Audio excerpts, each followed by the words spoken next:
Assalamualaikum warahmatullahi wabarakatuh. Waalaikumsalam warahmatullahi wabarakatuh.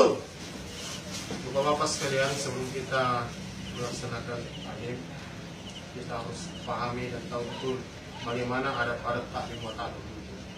Jadi taklim wa ta'lum adalah amalan yang sangat penting untuk dihidupkan, baik di masjid bersama jamaah maupun di rumah bersama anggota keluarga. Hal ini disebabkan karena taklim wa ta'lum adalah satu amalan yang hidup di Masjid Nabawi. Maksud taklim wa ta'lum adalah untuk meningkatkan semangat atau jazbah dalam beramal, karena dibacakan firman-firman Allah Subhanahu wa taala dan sabda-sabda Rasulullah sallallahu alaihi wasallam yang membicarakan tentang keutamaan mengerjakan suatu amalan dan ancaman jika meninggalkannya. Jadi fadilah taklim wa ta'lum adalah yang pertama mendapatkan sakinah, ketenangan jiwa. Yang kedua dicucuri rahmat oleh Allah Subhanahu wa taala. Ketiga dikerumuni para malaikat, dan yang keempat dibangga-banggakan oleh Allah Subhanahu wa taala di hadapan majelis para malaikat. Dalam sebuah hadis dikatakan bahwa Rasulullah SAW bersabda, tidak berkumpul suatu kaum dalam satu rumah dari rumah-rumah Allah, mereka membaca kitab Allah, saling mengerjakannya sesama mereka, kecuali diturunkan kepada mereka sakinah rahmat menyirami mereka. Para malaikat akan mengerumuni mereka, dan Allah akan menyebut-nyebut mereka di kalangan malaikat yang ada di sisinya. Jadi adab-adab taklim wa ta'lum adalah yang pertama adab lahiriah. Yang pertama wudu, memakai wangi-wangian, kemudian duduk istirasi, tapi ini kan disesuaikan kita dalam ruangan. Kemudian duduk rapat-rapat. Kemudian adab batiniah, yang pertama taksim wal ihtiram, atau mengagungkan dan memuliakan. Artinya ketika kita menyebut nama Allah, menyebut nama baginda Rasulullah SAW, kita mengagungkan. Kemudian tasdik wal yakin, membenarkan dan meyakini. Atsur fil qalbi, atau mengesankan dalam hati. Kemudian yang keempat niatul amal wa tabligh, berniat mengamal dan menyampaikan. Adab lainnya itu hati tawaju dan tawadu kepada Allah Subhanahu wa taala jika kita mendengar firman Allah Subhanahu wa taala dan hadis Rasulullah sallallahu alaihi wasallam. Seakan-akan Allah Subhanahu wa taala sendiri atau Rasulullah sallallahu alaihi wasallam sendiri yang sedang berbicara kepada kita. Apabila nama Allah disebut, maka kita ucapkan subhanallah wa ta'ala atau azza wa jalla. Kemudian apabila nama Rasulullah disebut, maka kita ucapkan sallallahu alaihi wasallam. Dan bila nama sahabat disebut, kita ucapkan radhiyallahu anhu untuk laki-laki dan radhiyallahu anha untuk wanita. Jika nama Nabi atau malaikat disebut, maka kita ucapkan alaihissalam. Ucapan-ucapan tersebut diucapkan dengan sirri. Pada akhir taklim para mustami diajar untuk mengamalkan dan menyampaikan apa yang telah didengar kepada orang lain. Selanjutnya majelis duduk dengan doa kifaratul majelis. Subhanallah wa bihamdihi, subhanallah wa bihamdihi, asyhadu an la ilaha illa anta astaghfiruka wa atubu ilaik. Jadi hadirin yang dimuliakan Allah Subhanahu wa taala, mari kita sama-sama mendengarkan daripada sabda baginda Nabi sallallahu alaihi wasallam mengenai ancaman bagi meninggalkan salat berjamaah. Sebagaimana Allah Subhanahu wa taala telah menjanjikan berbagai pahala kepada mereka yang menunaikan perintah-perintahnya, Allah Subhanahu wa taala juga murka dan memberikan ancaman kepada mereka yang mengabaikan perintah-perintahnya. Jadi pahala yang tidak terhingga atas ketaatan kepadanya benar-benar merupakan karunia dari Allah Subhanahu wa taala. Seorang hamba hanya layak menerima teguran atas kekeliruannya. Dia tidak berhak menerima hadiah atas ketaatannya, karena seorang hamba memang harus selalu menaati perintah Tuannya.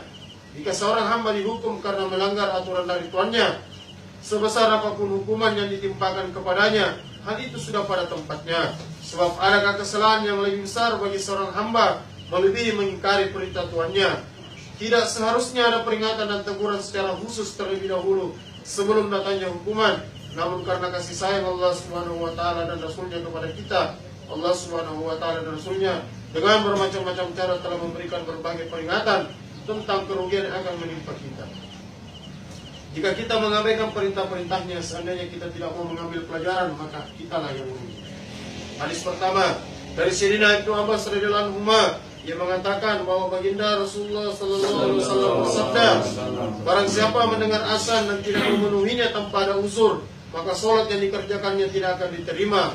Para sahabat radhiyallahu anhum bertanya, apakah uzurnya? Beliau menjawab, takut atau sakit. Hadis riwayat Abu Daud, Ibnu Hibban, dan Ibnu Majah dan kitab At-Targhib.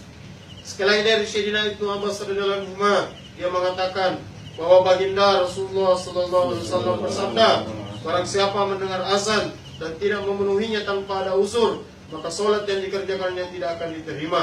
Para sahabat radhiyallahu anhum bertanya, apakah uzurnya? Beliau menjawab, takut atau sakit.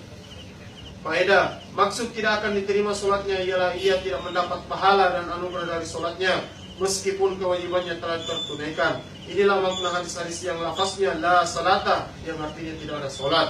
Dikatakan tidak ada solat sebab keutamaan solat yang seharusnya ada, yaitu sebagai penyebab pahala dan anugerah, tidak terdapat dalam solatnya. Inilah pendapat Imam Abu Hanifah rahmatullah alaih. Sedangkan sebagian sahabat radhiyallahu anhum dan sebagian tabi'in rahmatullah alaihim berdasarkan hadis-hadis ini berpendapat bahwa meninggalkan solat berjamaah tanpa uzur itu haram dan solat berjamaah itu fardu. Sehingga banyak ulama yang berpendapat bahwa orang yang meninggalkan solat berjamaah tidak sah solatnya. Sedangkan dalam mazhab Hanafi, walaupun solatnya sah, tetapi mereka berdosa karena meninggalkan perintah berjamaah. Sayyidina Ibnu Abbas radhiyallahu anhu meriwayatkan sebuah hadis bahwa ia berdosa karena mengingkari Allah Subhanahu wa taala dan Rasulnya. Ia berkata, barang siapa mendengar azan lalu ia tidak solat berjamaah, berarti ia tidak menghendaki kebaikan dan tidak dikehendaki mendapatkan kebaikan. Sayyidina Abu Hurairah radhiyallahu anhu berkata, barang siapa mendengar azan lalu ia tidak solat berjamaah, maka lebih baik dituangkan timah mendidih ke lubang telinganya.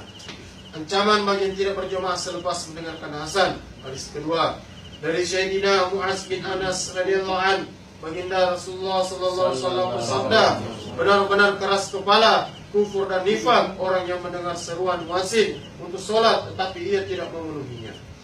Dari Sayyidina Mu'az bin Anas radhiyallahu anhu, baginda Rasulullah sallallahu alaihi wasallam bersabda, benar-benar keras kepala, kufur dan nifak orang yang mendengar seruan muadzin untuk solat tetapi ia tidak memenuhinya. Faedah, sungguh keras ancaman dan celaan dalam hadis ini, sehingga perbuatan seperti itu digolongkan sebagai perbuatan orang kafir dan munafik. Seolah-olah hal itu tidak mungkin terjadi pada diri seorang muslim.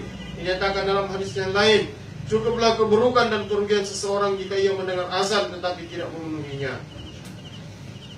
Sayyidina Sulaiman bin Abi Hasma radhiyallahu an adalah seorang sahabat yang punya kedudukan yang tinggi.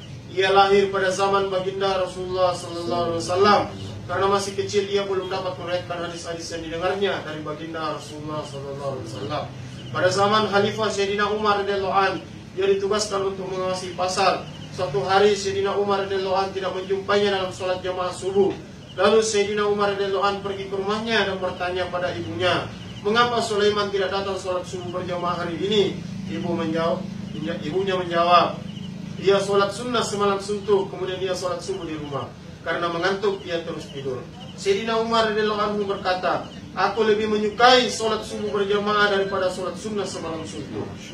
Hadis ketiga dari Sayyidina Abu Hurairah radhiyallahu anhu, baginda Rasulullah sallallahu alaihi wasallam bersabda, sungguh aku ingin menyuruh pemuda-pemuda agar mengumpulkan beberapa ikat kayu bakar untukku. Lalu kudatangi orang-orang yang sholat di rumah mereka tanpa uzur, dan kubakar rumah-rumah mereka sedangkan mereka di dalamnya. Faedah, baginda Rasulullah sallallahu alaihi wasallam menyayangi umatnya sehingga beliau tidak tega melihat umatnya ditimpa kesulitan sekecil apapun. Namun demikian, betapa marahnya beliau kepada mereka yang mengerjakan sholat fardu di rumah tanpa uzur, sampai beliau menyatakan berkeinginan membakar rumah mereka.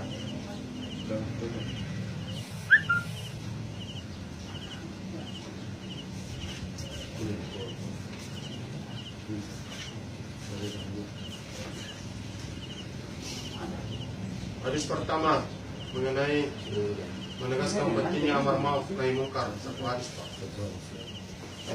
Kalau pergi ngopi sampai jam 10 dari Sayyidina Abu Sa'id Al-Khudri radhiyallahu anhu yang berkata, aku mendengar baginda Rasulullah sallallahu alaihi wasallam bersabda, barang siapa melihat kemungkaran dilakukan di hadapannya, maka ubahlah dengan tangannya. Jika tidak mampu, maka dengan lidahnya. Jika tidak mampu, maka camkan dalam hati bahwa itu kemungkaran. Itu adalah derajat iman yang paling rendah. Sekali dari Sayyidina Abu Sa'id Al-Khudri radhiyallahu anhu yang berkata, aku mendengar baginda Rasulullah sallallahu alaihi wasallam bersabda, barang siapa melihat kemungkaran dilakukan di hadapannya, maka ubahlah dengan tangannya. Jika tidak mampu maka dengan lidahnya. Jika tidak mampu maka camkan dalam hati bahwa itu kemungkaran. Itu adalah derajat iman yang paling rendah. Disebutkan dalam hadis yang lain bahwa jika seseorang dapat mencegah kemungkaran dengan lidahnya maka lakukanlah. Jika tidak maka yakinilah di dalam hati bahwa perbuatan itu merupakan suatu kemungkaran. Dengan demikian ia terbebas dari tanggung jawab. Hadis lain mengatakan bahwa barang siapa membenci kemaksiatan walaupun hanya di dalam hati, ia termasuk seorang yang beriman. Tidak ada lagi derajat iman yang lebih rendah daripada derajat itu. Masih banyak hadis baginda Nabi Sallallahu Alaihi Wasallam yang berhubungan dengan kini lihatlah apa yang terjadi di depan kita. Berapa banyak di antara kita yang telah menyaksikan kemungkaran lalu mengubahnya dengan tangan atau minimal menyatakan ketidaksukaannya dengan lisan. Berapa banyak di antara kita yang hatinya benar-benar membenci kemungkaran, padahal itu adalah selemah-lemah iman. Paling tidak hendaklah kita meyakini bahwa kemungkaran adalah kemungkaran dan kita merasa sedih di dalam hati ketika melihatnya. Akhirnya marilah kita dulu merenung dan berpikir apa yang sedang terjadi pada zaman ini dan apa yang seharusnya kita lakukan. Alhamdulillah, Bapak-bapak sekalian, telah tadi beberapa hadis dari Rasulullah SAW mengenai ancaman pada saat kita tidak melaksanakan sholat berjamaah dan fadilah tentang sabda baginda Rasulullah SAW mencegah pada perbuatan yang munkar. Semoga apa yang kita dengar ini Allah Subhanahu wa taala kesankan dalam hati kita. Amin. Sehingga kita siap amal dan sampai.